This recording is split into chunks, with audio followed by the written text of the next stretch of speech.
Good afternoon, everyone, and welcome to Systems for Sanity. I'm your host today, Wes Ulmer, and I have my guest today, Nick Howell. He's the CEO and Executive Director of Northern Illinois Recovery Center. He leads a multi-level addiction treatment organization serving Northern Illinois. Nick, can you tell us a little bit more about how you got into the field and how you help people? Yeah, absolutely. Wes, thanks so much for having me. Excited to have a conversation today and share a little bit about my journey and what we're doing here at Northern Illinois Recovery to improve the lives and connect with our clients and our communities. As you said, I'm the CEO with Northern Illinois Recovery. I've been with the organization since 2021. We opened in 2019, so we were a pretty infant organization when we came.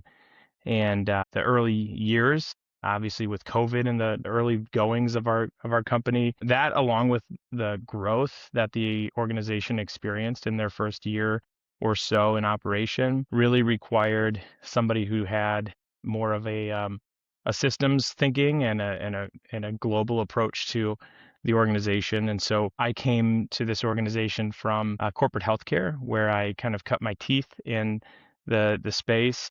I did a lot of work in various roles there, some of it in EMR training and implementation, financial counseling, and spent a good amount of my time in really their internal consulting team and what they called performance improvement. And so did a lot of Six Sigma work, Lean, Scrum type of approaches to solving complex problems, along with strategic implementation for various initiatives across the organization. And this was at the time about a 15 hospital health system, multi-billion dollar. And before I came to NIR, I was overseeing teams across the two regions for that hospital that was doing just what I described: financial improvement, quality efforts, strategic implementation, really working very closely with executive leadership to help solve complex problems. I came to NIR. I had just moved back home, and we're based out of Crystal Lake, Illinois. I grew up in Crystal Lake. I'm a person in recovery. And so this was a space that was close to my heart and an opportunity for me to give back. And so the concept for me that was really exciting was I loved the old company, the corporate healthcare system I worked for, loved what they did, what they stood for, their mission. And I got excited about the opportunity to go and take the spirit of being a mission-driven organization to an organization like Northern Illinois Recovery, where we can create something very special. And so in the time that I've been here, we've really kind of tripled in size. We've now got 3 locations: adolescent programming, a residential detox programming, our outpatient program, which is kind of our flagship, which is what we originally started with, and as well as kind of 6 housing units that house folks as they're in care with us. So we average now up to we're about a 90-person or staff that we have now employed, and our average kind of census at any given point, we have about 65 to 75 clients in care at any given point that we're serving in our community. And so that's a little bit about me and the organization and where we've kind of come from and how I landed here today. Interesting. It's incredible to hear that. So when you came on board, they had 1 location. Now they have 3. Yeah, that's That- exactly right. That's amazing. It's so interesting to hear about how you could help kind of shape the direction of an entire organization. I started SD Tech way back in 2000, and I had some, gradual growth for like the first, I don't know, 12, 14 years or so, but it was very, very much a linear kind of, trajectory. Oh, a couple, like maybe 10,000 more this year or something like that. It's not a whole lot of growth. But then come around, I guess it was late 2018, early 2019, I met my now COO, Shane, and it was totally by accident. It was not a planned meeting or I put a job posting and he applied or anything like that. He actually wasn't even looking for a job at the time. So my worst employee, Alex, he had a thing for our admin that we had at the time. So he kept crowing on about her. And every day Shane would have to hear about, oh, our admin Melissa, she's so hot, blah, blah, blah. He just got sick of hearing it.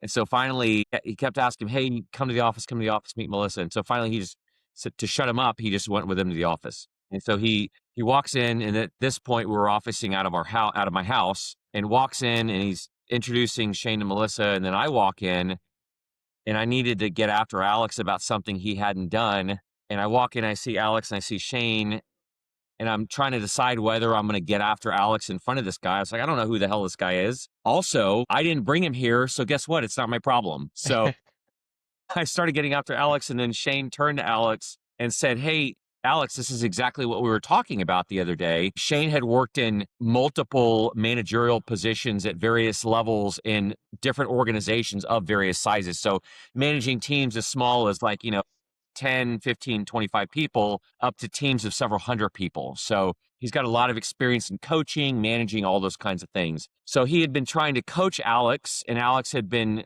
um, sharing with him some of his frustrations with both myself, the job, his supervisor. We had this guy Piers at the time who was also a nightmare to manage. But all of those grievances, Alex would take those to Shane, and Shane would try to coach him and say, "Hey, this is a thing you need to talk to your boss about. This is something you need to talk to your supervisor about. And this is something you need to deal with yourself because this is a you problem."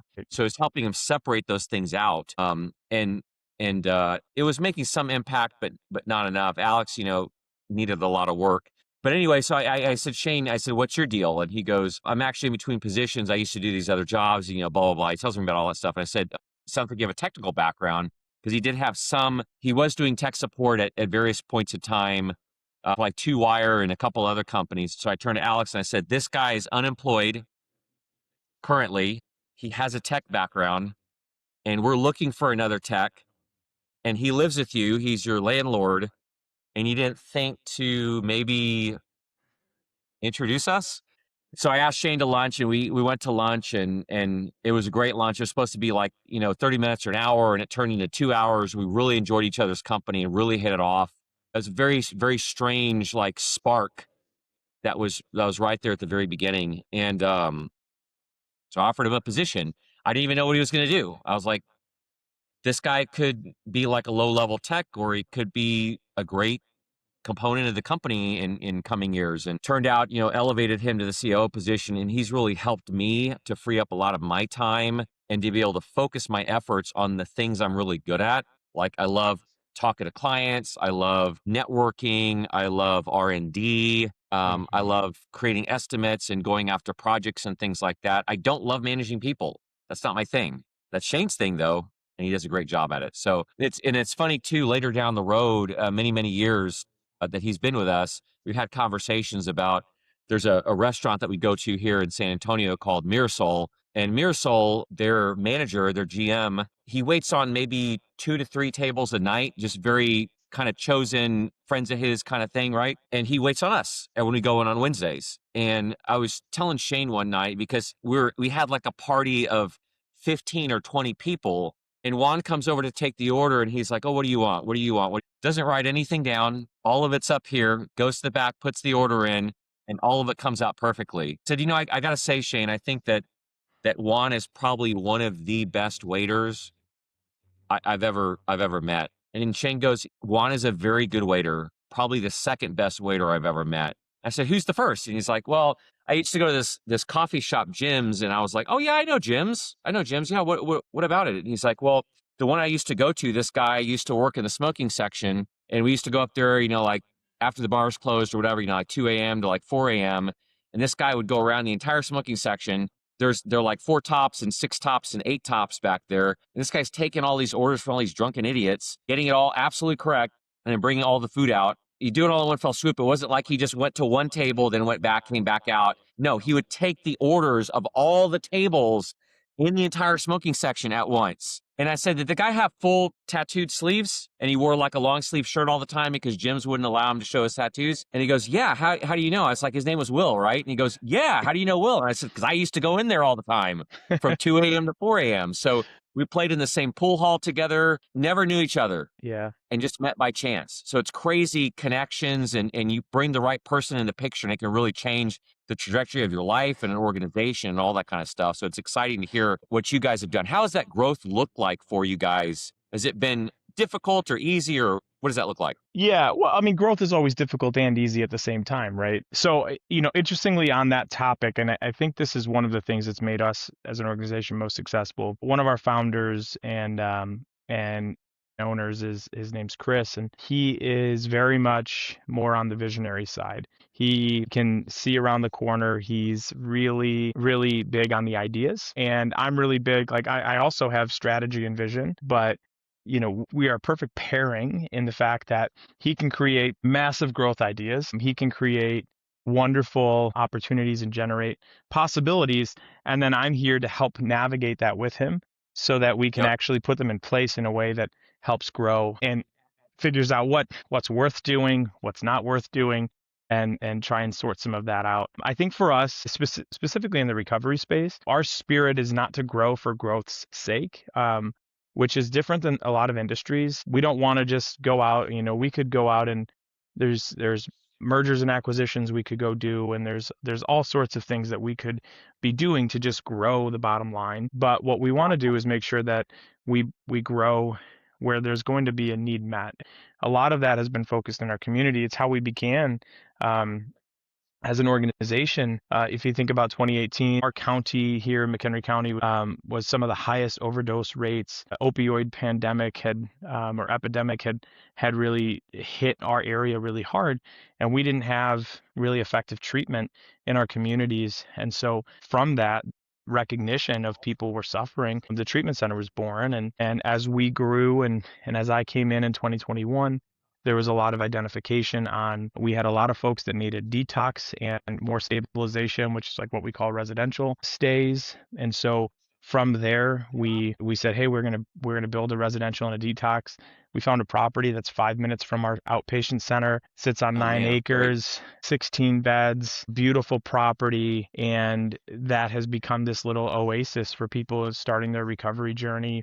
In 2023, early 2023, one of our local school districts approached us and said, hey, we have a gap in serving our high school students, and how can you help fill that gap? And we came up with a program that started to do really educational, like subclinical is what we call it, just education, early intervention type work with students who are starting to demonstrate risk or high risk behavior. Maybe they get caught with Right. something at school or their parents are concerned. From that, we grew to now we partnered with our local, one of our local mental health board organizations that provides funding for agencies. And so that funding was able to allow us to expand that program at no cost to the schools or no cost to the students or the rest of the county. And so we're in all the high schools and we're in 3 or 4 middle schools now at this point.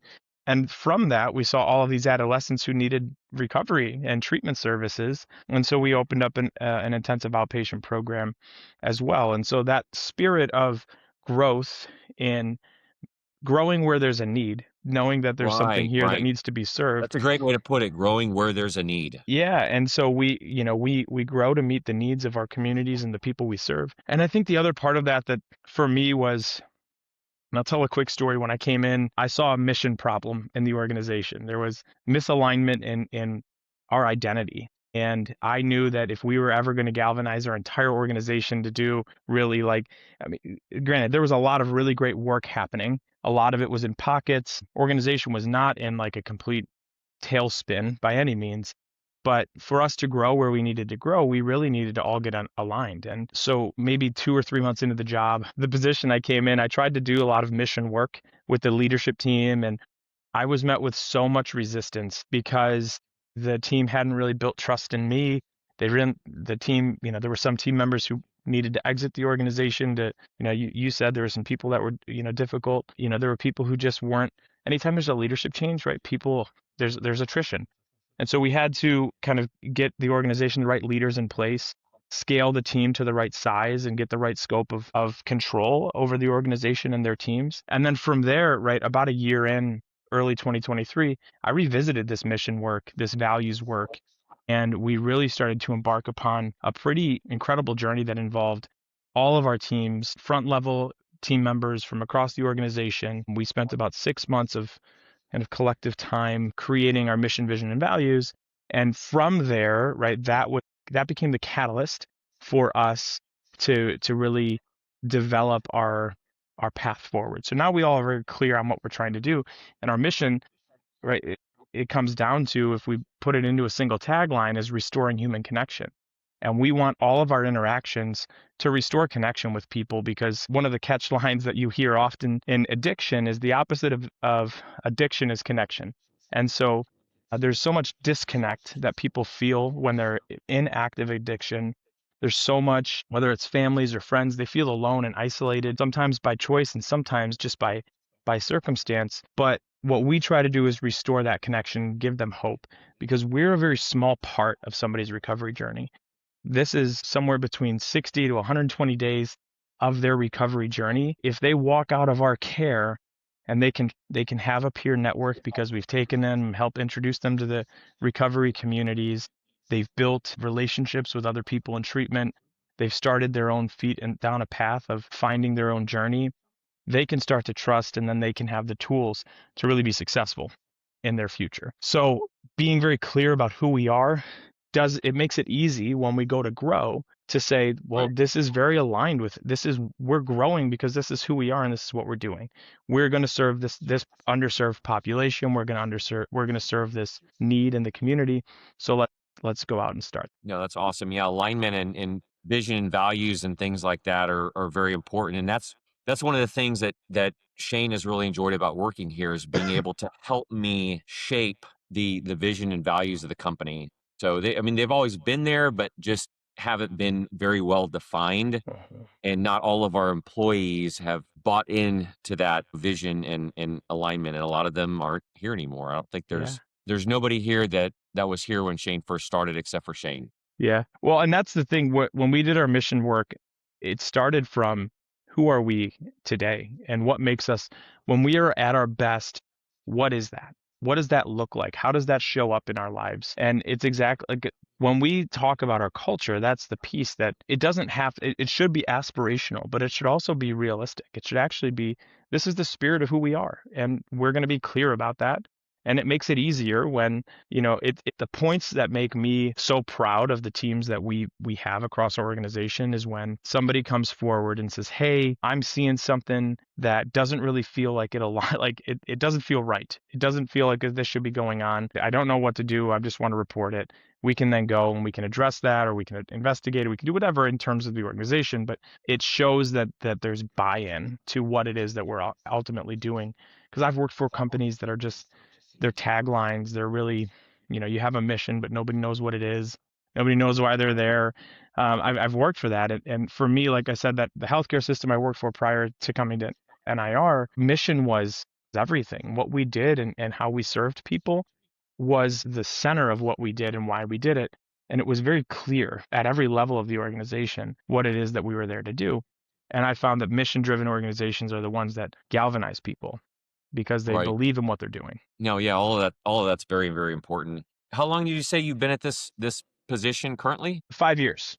5 years now. Okay. Yeah. Interesting about 5 years. Shane has had a handful of jobs over his lifetime, and all of them he's been at for no more than 5 years. And so in his fifth year, he came to me and he told me, said, you got to watch out for me this year because I've never been at some place more than 5 years. And so maybe I'm here at the end of the year and maybe I'm not. I said, well, I hope you are. And so now he's in year 6. So we're Yeah. very excited about how we're growing and the direction we're going. Once he came on board and helped me kind of get things moving in the right direction to allow us to continue to grow, I had the idea to franchise SD Tech.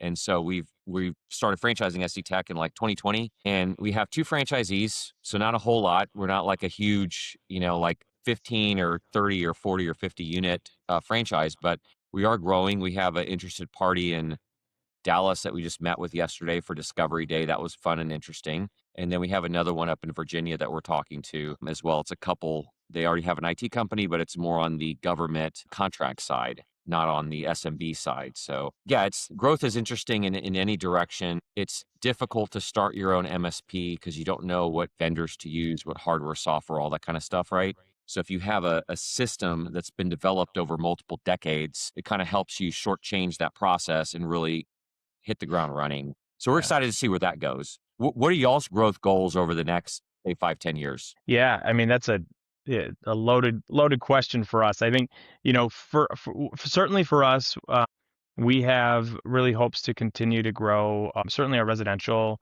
and detox program. We have 16 beds right now, and when we were getting ready to open that program, there were some folks who were skeptical that we would ever have more than 8 people in that 16 bed facility, and um, you know, we average about 14 folks in that campus, and many days, right, we're at capacity, and so that becomes really Absolutely. a bottleneck for our companies, and it's a bottleneck for us to be able to continue to take folks in and provide them the care that we believe we can do.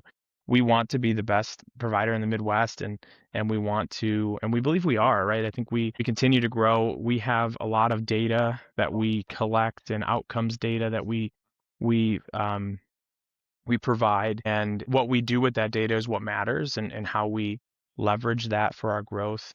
I think we look at strategic partnerships similar to you, not necessarily in a franchise model, but are there strategic partnerships in other places where, some of the things that we've been able to do particularly well operationally and clinically and things of that nature, can we go and help other organizations that are, maybe struggling after their startup period, and help build their company up, and be a support in that way. Those are very like strategic growth areas that we have.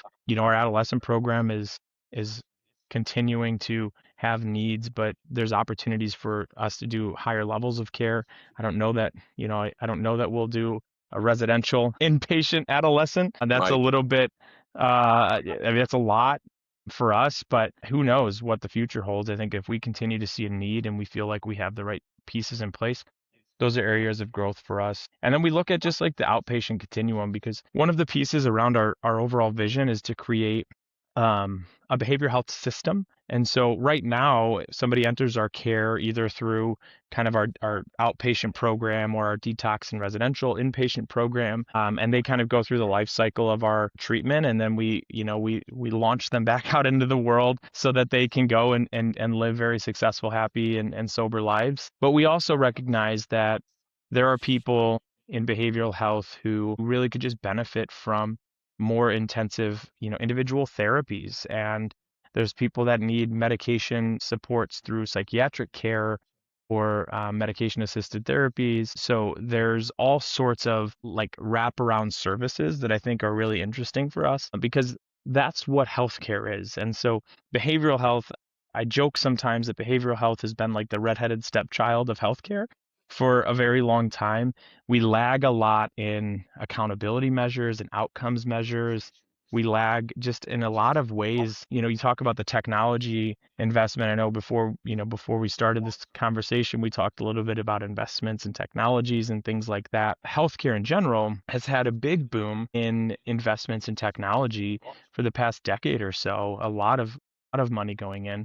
And in the past probably 3 years, I've seen just a massive influx of new AI technologies and new types of technologies entering behavioral health space, because there's growth here, and the COVID pandemic really sped up and normalized mental health, and it also exacerbated a lot of addiction for people who were Yep. sitting at home drinking, and it became acute because they used to have to get up for work, and now they don't have to drive to work in the morning, and they're working from home, and they're isolated and they're alone, and all of these things just compound. So we saw a big change in some of the demographics we served, saw increases in technologies, and now we're seeing more investment in some of those spaces because the industry has grown, which it's an unfortunate thing that more people are suffering, or maybe it is a fortunate thing that more people are reaching out for help, because I don't know that less people suffered prior to COVID. I think that it was just suffering in a different way. And we've Yep. normalized this, or it's become more socially acceptable to reach out for help for mental health and behavioral health services. And so that piece has been really great. So when I think we talk about our growth, yeah, we talk about wraparound services, building a system that can treat folks at whatever part of the life cycle they're at in their mental health and their wellness journey. Yeah, I think it's unfortunate. There's definitely a stigma in this country regarding mental health. You're kind of frowned upon if you go see a therapist. Like, what's wrong with you? It's like there's probably all of us could use a therapist at some point in time, maybe ongoing. I don't know, But a lot of people just don't do it because they don't like the stigma associated with it, and Right. they probably need it. It's interesting. I had a conversation with another gentleman that he's more on the criminal justice side of things, so he goes and supports at jails and things like that. But I was asking him, I was like, how much of that do you think if we were in front of that before those issues became like insurmountable, that now somebody has assaulted somebody or killed somebody or something like that, if you could have gotten in front of that and given them the mental health support that they needed, could that situation been avoided? Could they be a productive member of society instead of now taking up a jail cell somewhere? So those are all things that are interesting. Yeah. How many patients do you guys see, like, on average a month or a year, or what does that look like for you guys? Yeah, we see so our average census is right around 70 is what we average across kind of all programs.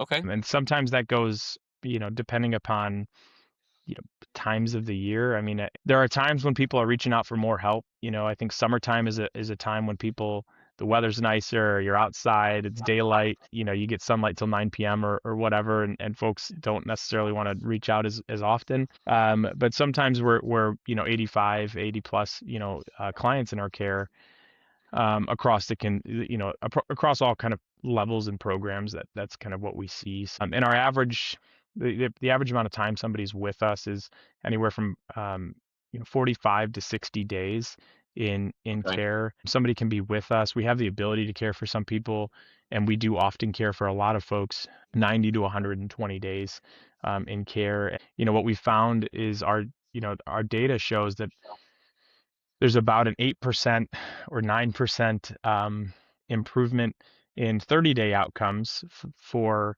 folks who are part of what we call our extended care or our outpatient program. When they discharge, they're reporting, 10% better outcomes, and it's an 82 versus a 91 or 92% are actively maintaining sobriety after 30 days of care, which is a really great number. Even 84 is really great, but for folks who do less treatment time, often don't, they're really eager to get out and just say, I just want to do a right. 30-day program. And that's been the stigma for addiction treatment. Sandra Bullock in 28, I think it's what, 28 days or whatever the name of that movie was. It just became, this was like everybody just thought you do 28 days of treatment and you're cured. And what we found is that that's not actually the best, that's not the most effective treatment. What you said is, for therapy, what does it mean to take somebody from a highly intensive inpatient residential program to more of a structured outpatient program, and then ultimately like a 3 day a week type of outpatient program? You can, kind of taper the services down as they start to reintegrate with life, but you build their supports around them so that Right. if they have a hard day, they can come back into treatment. They can talk to their therapist, they can talk to their peers, they can get support through that. Yeah. No, I think that's important. What you're talking about, y'all's growth and how you're a lot of times you're near or at capacity at the home that you guys have for Mhm. treatment. What do you see happening there? Can you guys build another house or facility on that property, or do you guys need to locate another property? And how many more locations are you thinking you guys want to open based on the growth you're seeing over the next couple of years? What does that kind of look like? Yeah, I don't know that we have a target number that we say, hey, we want to open 5 locations by 2028 or anything like that. Our current property, we have 9 acres. We certainly have enough space Okay. to build another, uh, you know, another, kind of house or facility on that site. But you talk about speed to value, you talk about the cost of building a 16 or a 20 bed, building with all of the support and office staff and all of that. Like, it's a big building, and so the cost of that versus what would it look like for us to consider another location? Those are all things that we continue to kick around. We were very fortunate with the property that we found, being that it was a large kind of acreage and was really built. It was a house converted to a commercial office space that we kind of reconverted back to a house style, and it's just worked out really well for us. But that's the Nice. challenge is we're always weighing the cost of building a new facility. It's not cheap, right? No, not at all. So, yeah, I agree with you earlier what you're saying too about the treatment time. It seems like the shorter the treatment time, it could potentially be less effective for somebody who's not really bought into the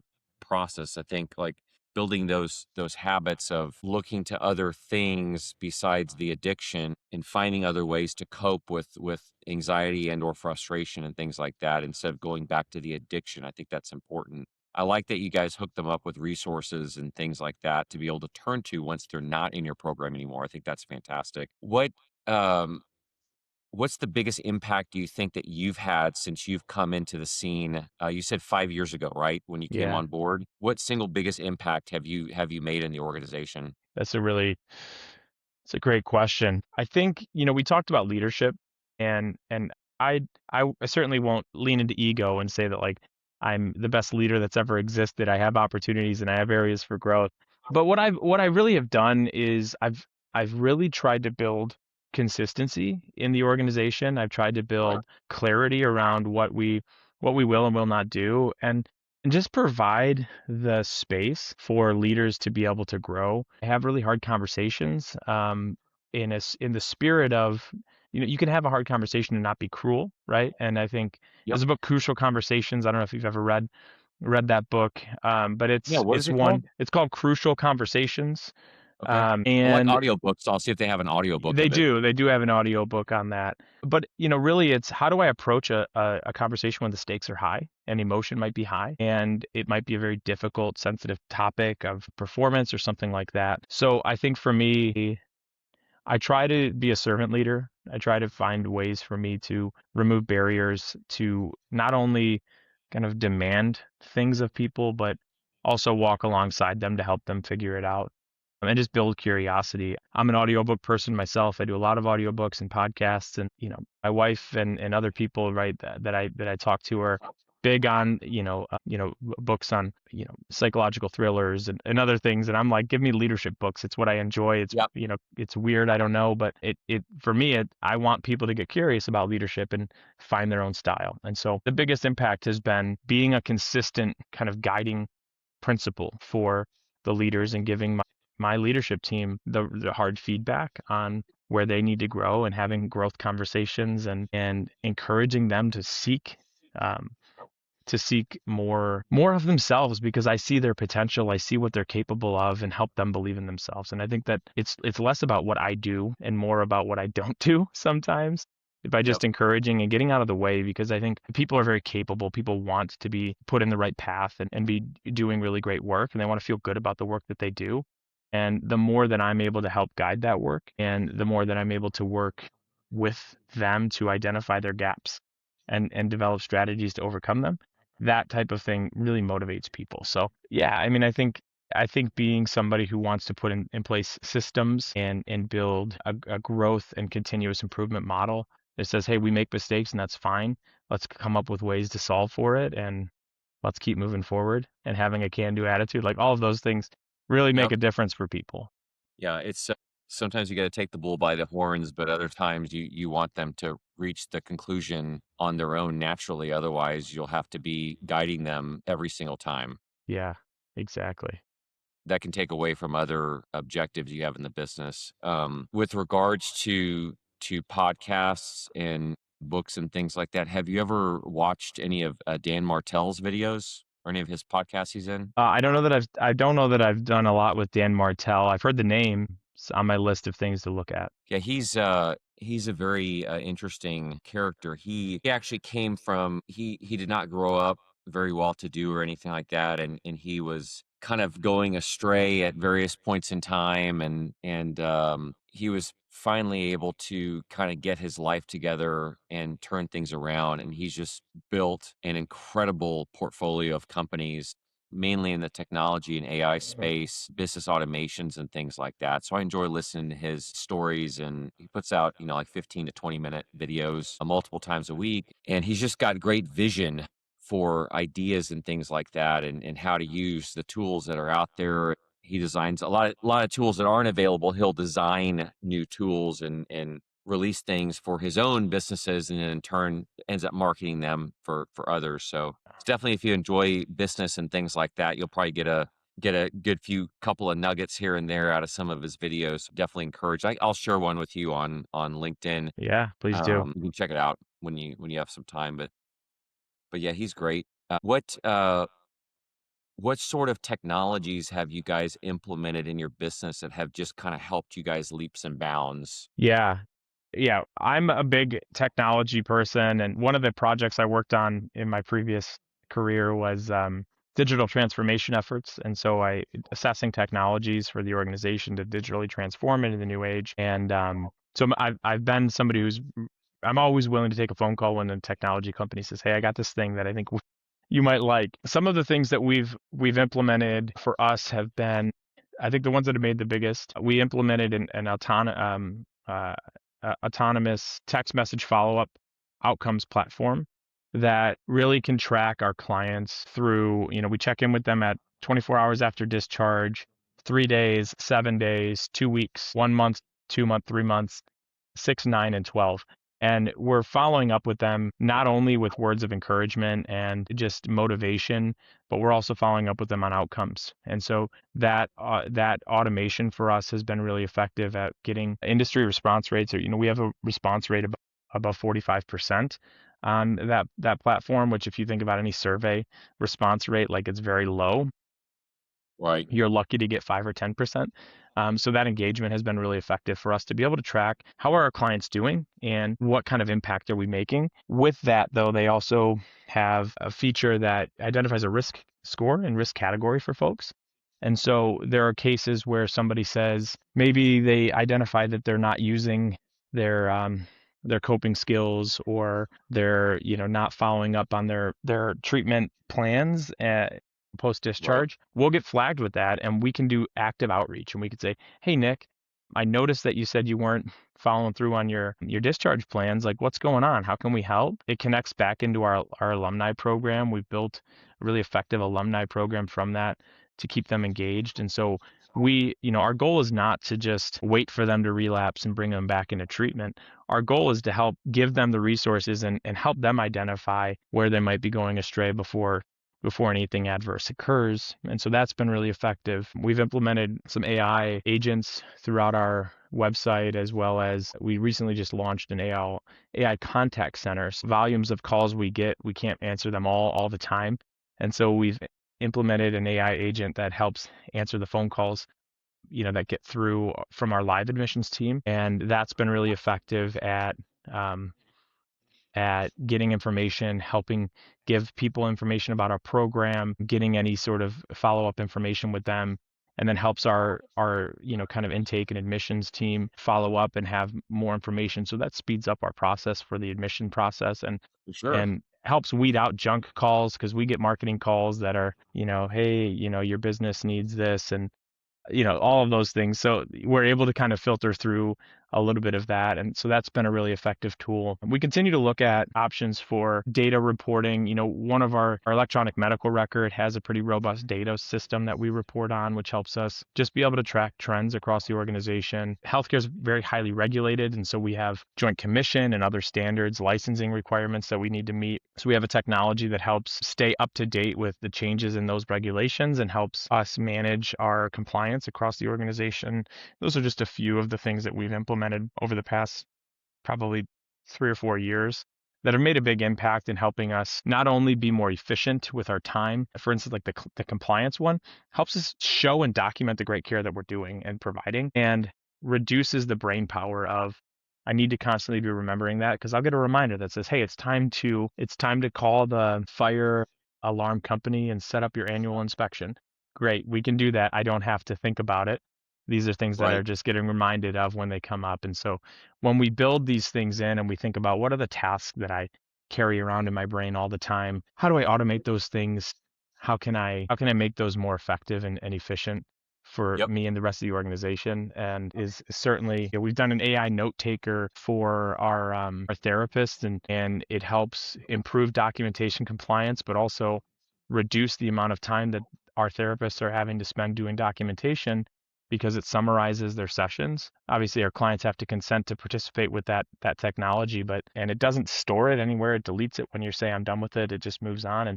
But you get a really nice comprehensive note template, and it saved our time so that our therapists have more time to focus on delivering client care and don't have to Right. have so much stress on documentation compliance. So all of those things make a huge impact in providing really great care, improving our quality, enhancing our compliance, and just satisfaction for our staff as well. Yeah, for sure. And then from like a more, not so much on the patient side of things, but on the business side of things, I was thinking about this because we just had a client ask us for some information for their cybersecurity insurance. What are you guys seeing in terms of trends in the healthcare industry, like cyber attacks and things like that? And I'm assuming you guys have tools in place and stuff like that to help mitigate those risks. Yeah. Yeah, I haven't, for us, we have the cyber securities in place. We have we have our cyber attack insurance. Healthcare is just one of those areas that gets targeted on a pretty regular basis. Oh yeah. I've seen a lot of increases recently in banking specifically, like our banking, business banking specifically has seemed to be seeing a lot more increase in that. But I think the things that like matter most are, two-factor authentication is one that's really like very basic things, making sure that we're putting in place password technologies that require us to update our passwords on a regular basis. The cybersecurity education is really important, making sure that we're just, monitoring for phishing emails and all of those pieces. So we just try to stay ahead of it. I think we haven't seen in particular a lot on the attacks on our data or I don't really know of many behavioral health instances. I haven't, there probably have been. I just haven't seen any news or anything reported on behavioral health as opposed to mostly like hospital systems and large million, multi-million dollar or billion dollar organizations that have some of that. So, but we continue to monitor it. It's an annual on a pretty regular basis where we're assessing our security needs and things like that. Yeah.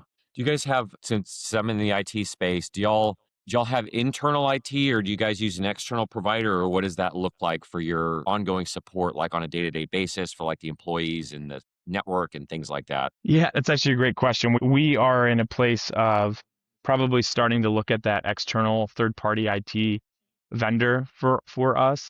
We've done it all mostly in-house. Obviously, kind of our big software companies that we leverage, we're leveraging their kind of IT teams for their support and things like that. But when it comes to like our computers and our emails and our logins and all of that stuff, we're probably reaching that point this year or next year that we're going to have to start looking at some sort of outsourced technology because it's become a lot to manage, or hiring a dedicated IT resource who can really manage some of that for us as an organization. So up to this point, we've done it in-house, but it's probably something we have to consider doing differently at some point. Yeah, I know with, several organizations that we support different clients in different capacities, but what I've seen that's interesting is a lot of times when an organization has an internal IT department, they're very heavily reliant on those employees, obviously, and the problem is if those employees turn over on any Right. sort of regular basis, becomes a real problem because so and so has the, tribal knowledge, if you will, but they've only been here for 6 months or a year, or they've been, sometimes it's worse when they've been there longer. So and so's been here for 5 years and now they're gone and nobody knows what the hell's going on. And so that becomes very Yeah. difficult when you have an external team augmenting the internal team. The external team gets that tribal knowledge. And then if there's internal turnover, the external team's the consistent party in this whole thing. So we had a real estate company it's the largest Keller Williams here in the, I think, in the world, but at least in the US, but Heritage, they're here in San Antonio, and they had turnover of several of their IT directors. And so it was just very difficult for them to hire, because if they're hiring for the IT director, who on staff has enough knowledge to know how to look for and hire an IT director and know whether that person knows their stuff or they're just blowing smoke. Hmm. So they, went through several different hires and just didn't really work out. They came to us because we'd been providing them with support and said, "Hey, would you guys be open to helping us find an IT director?" And it's like, "Yeah, sure. We, pick a couple people, send them to us. We'll sit down and interview them or whatever you like.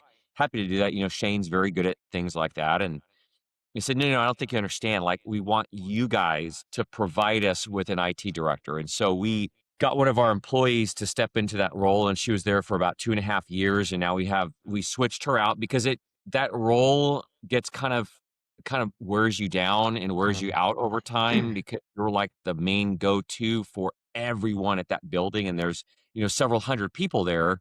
It can be a little overwhelming over an extended period of time, and the problem why they've had a hard time keeping somebody internally is because you're at the top of the food chain already. You are the IT director. Like, where else is there to go from there? yeah. You're not gonna be the owner. There's already an owner. There's Yeah. already a CEO. There's already all the C-level execs, and there's nowhere to go, but you're already at the top. So it's a difficult one to staff and a difficult one to keep staff. With the way that we have it set up, we can rotate people out, and Dan's there now. If Dan decides, you know what, this is too much, I don't want to be here anymore, we can say, okay, cool, Dan, why don't you come home? We'll get somebody else to step into that role. So that's a unique kind of approach.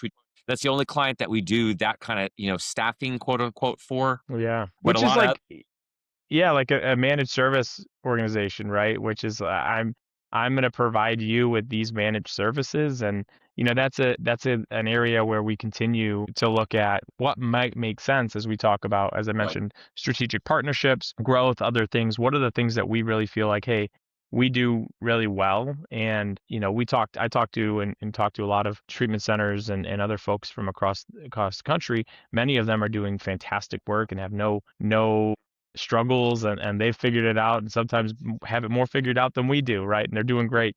But occasionally, right, we come across organizations that are like, hey, we started and we grew faster than we thought we were going to grow, and we're out over our skis at this point, yep, and we just don't know, how do you manage this? And an organization like us can say, hey, these are the things that we do to manage it. We have the systems in place. Let's take it on for you. We can work through it and manage that for you, or consult with you on those areas and look at that, because it's really a great opportunity for an organization like yourself, or areas of our company that have expertise that we've crafted because we've done it, we've seen it, we've come out the other side, right. to be able to do that and provide that service for other people. I feel like it's an underserved business opportunity at times to have that managed service kind of focus for people. Yeah, for sure. I think that's neat. So you're saying you actually consult, if needed, with other organizations like yourself in different geographical areas to help them fine tune their process and procedure? Yeah, I think, to date, we don't have any active contracts or anything like that in place, but it's certainly been things that we've explored that concept with people who say, hey, you guys do this really well. We do this really well. Let's share some of our services with each other. And it doesn't always have to be a monetary exchange, but maybe it's a value exchange that we have there. Right. But yeah, that's something that I think we continue to look at as an opportunity for us as we look at what are the things that we do really well here at Northern Illinois Recovery. And if there are companies out there that are struggling with operations or clinical, effectiveness or billing operations, and we can start to help navigate those challenges with those companies. Because if you're not careful, right, you can just go out and sign up for the first company that, first third party company that comes up on Google, and they might not have all of the specific detail, and that Right. just creates its own Or type the of experience. challenge. Right. Yeah, Yeah. they may have a So very generic approach to fix, business operations, quote unquote, but what about business operations in an alcohol and drug recovery center? Maybe not that. yeah, yeah, specific to us, right? Yep. No, that's Yeah. that's great. So, as we're coming up on the hour, what kind of closing thoughts do you have that you want to share with our audience? Yeah, I mean, this has been a great experience to have this conversation with you, Wes. I appreciate your time. I think when I think about business growth, the biggest thing that has made us successful has been getting the foundation right before you go out to grow, and that's not always avoidable. Sometimes you just grow faster than you can Yep. possibly expect.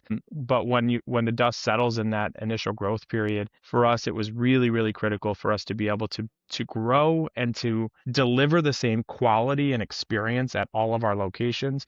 Was really important for us to be really clear about our foundation, who we are as an organization, our identity, and why we want to grow, and not grow just for growth's sake, but grow where it matters, and serve. And I always say, like, hang my hat on doing the right thing. If I do the right thing for our clients, if we do the right thing for our clients, and I do the right thing for my staff, at the end of the day, those things work out over any, extended period of time. It might have some Right. short-term turbulence, but if I really just focus on being a transparent servant leader, and those are the things that make a biggest impact in my lives, and they're the leaders that I've always respected, are the ones that have a servant's heart. And so that's what I believe in. And yeah, I'm happy to connect if there's ever an opportunity. Yeah, for sure. Well, that's awesome. I really appreciate it. If somebody wants to reach out and find out more information about what you guys do or get in contact with you guys, that they themselves are experiencing an addiction issue or have a friend or family member that is, how would they do that? Yeah, our organization's website is northernillinoisrecovery.com. You can reach out personally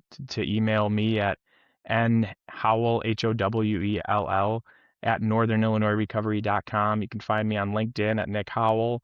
And yeah, our website's a great opportunity if you ever wanted to reach out to connect with anyone from our admissions team. We have our chat features, we have our phone numbers listed, and you can connect with us and our team for anyone who might be needing help. That's awesome. Well, Nick, I really appreciate your time today and thank you for coming on and hopefully our audience found value. And I just think it's neat everything you guys are doing and how you're focusing on it not just for the profit piece, but to help people and then in that you grow. Yeah, So that's that's it. awesome. Yeah, that's what we're Yep. here for. Thanks, Wes. I appreciate it. Yes, thank you and you have a wonderful day. You too.